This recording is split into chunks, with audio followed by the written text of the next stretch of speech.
I want to turn now to someone who is set to be a key figure when it comes to the legal issues in the Trump administration. It's his pick for Attorney General Pam Bondi.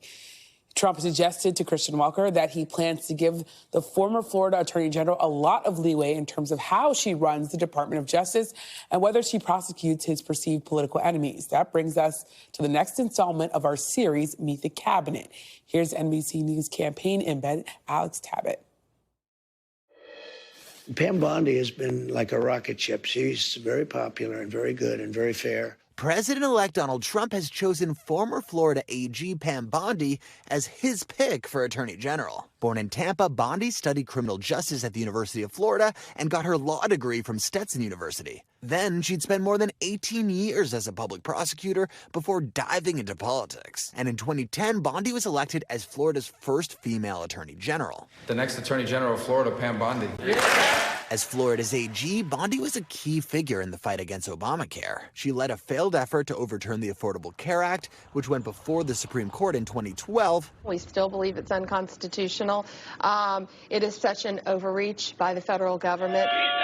She courted controversy, fighting and failing to keep Florida's constitutional ban on same-sex marriage. When I was sworn in as Attorney General, I put my hand on a Bible, I raised the other hand, and I swore to uphold the Constitution of the state of Florida. And for opting not to join New York's Attorney General in an investigation into Trump University over allegations of fraud.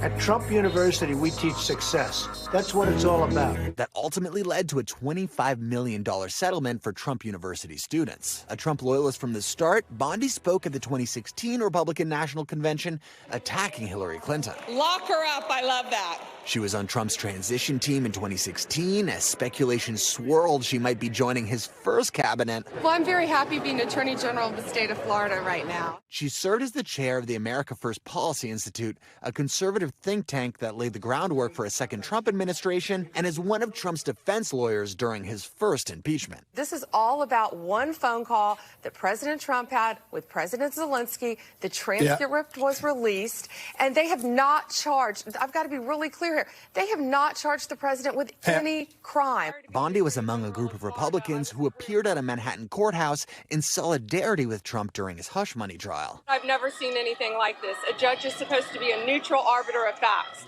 If confirmed, one of the big questions surrounding Bondi is, will she seek retribution for those who investigated and prosecuted President-elect Trump? The Department of Justice, the prosecutors will be prosecuted, the bad ones. The investigators will be investigated. Something Trump himself says he won't be directing her to do. Pam Bondi talks about investigating the investigators. Do you want her to investigate Jack Smith? I want her to do what she wants to do. Do you want to see Jack Smith investigated? Well, I think he's very corrupt, but I want her to do whatever she has to do. Are you going to direct her to prosecute? I'm not.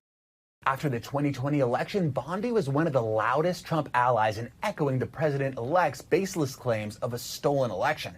That might be something Democrats bring up during Bondi's confirmation hearing. Thanks for watching. Stay updated about breaking news and top stories on the NBC News app or follow us on social media.